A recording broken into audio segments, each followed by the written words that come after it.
Politiko ako, ma'am. Para sa akin, boto at contribution sa eleksyon. Pera. Kailangan mo sa eleksyon, pera. Prangka-prangkahan tayo. Ganon ako gagago. Excuse me, Tingin mo, point of order. ganon ako Point of gagago. order, Mr. Chair. Silbing lesson, Mr. Chair, kay Mr. Duterte, no, at sa mga susunod na mga mamumuno sa ating bayan. Hindi po solusyon ang pagpatay, no? Kung walang mga hanap buhay, bigyan ng hanap buhay. Pagsikapan dito nga, 'di ba? Ginagawa nga natin ng buong makakaya natin para bigyan ng kahit papaano ay tulong yung ating mga mamamayan. So hindi po ito dapat patayin, no? So mukhang mali po yung line of thinking Hindi dapat, ma'am. Pero kung talagang, Mr. Duterte. if the situation calls for it, I will not hesitate. And the police should not hesitate. Especially facing a criminal who is also going to kill you. Pag hinuli mo, dapat patayin mo talaga. At ayaw ko makita na buhayan kasi gamutin mo pa sa ospital, magastos pa ang gobyerno, tapos tapon mo doon sa prisuhan, pakakainin mo pa. Tapusin mo na. That is my philosophy. And I don't believe in you, If Mr. you do not Chair. like if you do not like my ideology, fine. That's mine.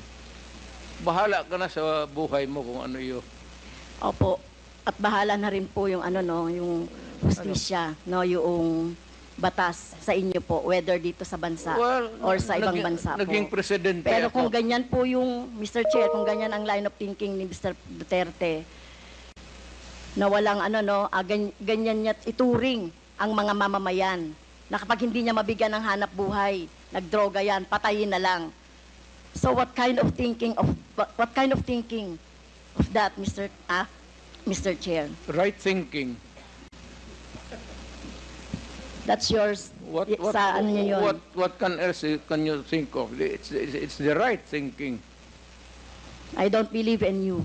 Well, Okay, next, Mr. I'm not Chair. asking you to believe in me. Okay, fine. Far from it. Fine, Mr. Chair. In same Senate hearing, Mr. Chair, Mr. Duterte said, encourage the criminals to fight.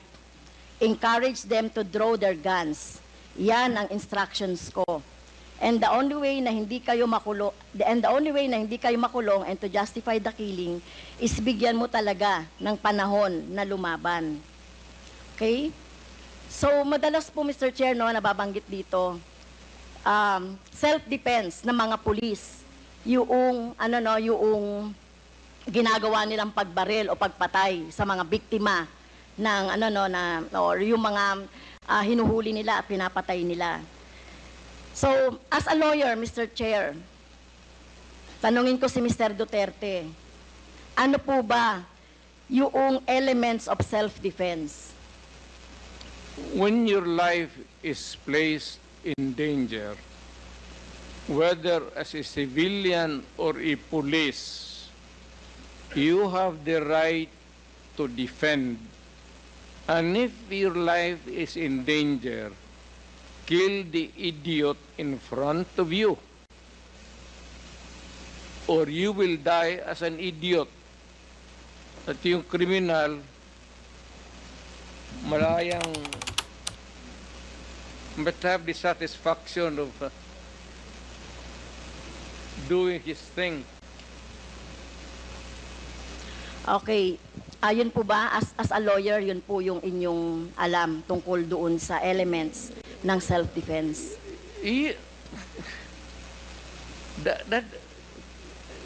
Ibang ma'am, performance of duty, yung self-defense, elements of self-defense, kasali yan doon sa, it also favors the policeman or soldier.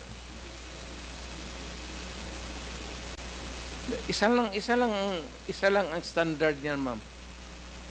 Are you in danger of losing your life in front of a person, whether really criminal or your enemy? Kagalit mo. And there's a confrontation, a violent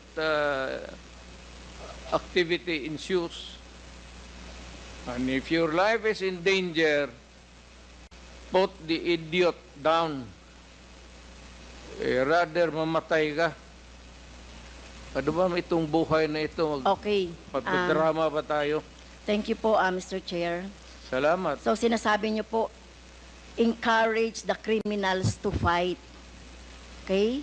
Encourage them tama to yan. draw their guns. Tama yan, ma'am. Okay? So ang elements po ng self-defense ay, ang alam ko po, no, sa turo ng mga abogado, ay kung merong unlawful aggression.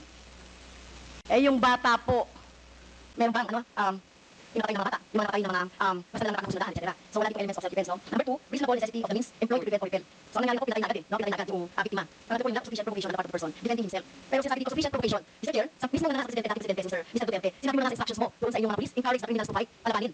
Okay? At narinig ko lang minsan like, kung walang baril na bigan, So encourage. So saan po dito yung elements of self-defense na sinasabi po ng mga police ninyo?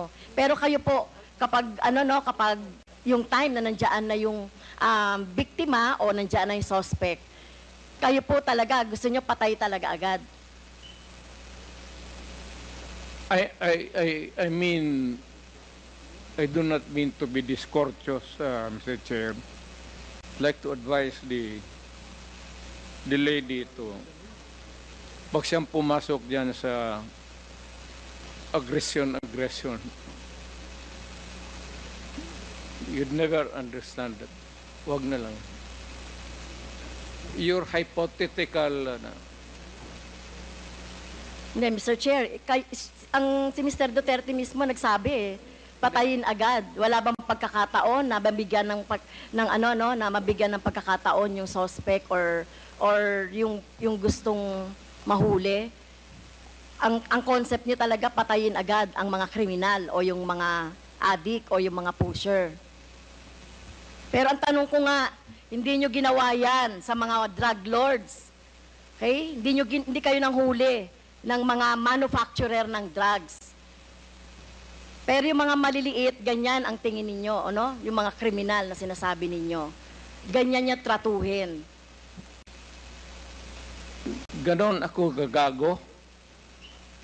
Excuse me, Tingin mo, point of order. ganon ako gagago? Point of order, Mr. Chair. Kanina sinabihan na natin na may rule na bawal gumamit ng manaswang salita or hindi magandang salita. I'm using a word, ganon, am I that stupid? English yan. Ang Tagalog niyan is ganon ako gagago.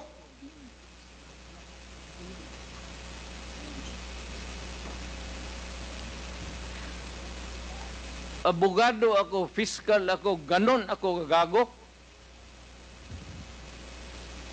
Tama kayo, Mr. Chair, tama po si Mr. Duterte, abogado kayo.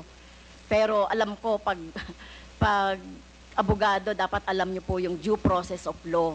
Alam niyo pong igalang ang karapatan at buhay ng tao, Mr. Chair. Huwag ka bang barurong, ma'am. You do not know me from Adam. Basta lang na anong narinig ninyo yung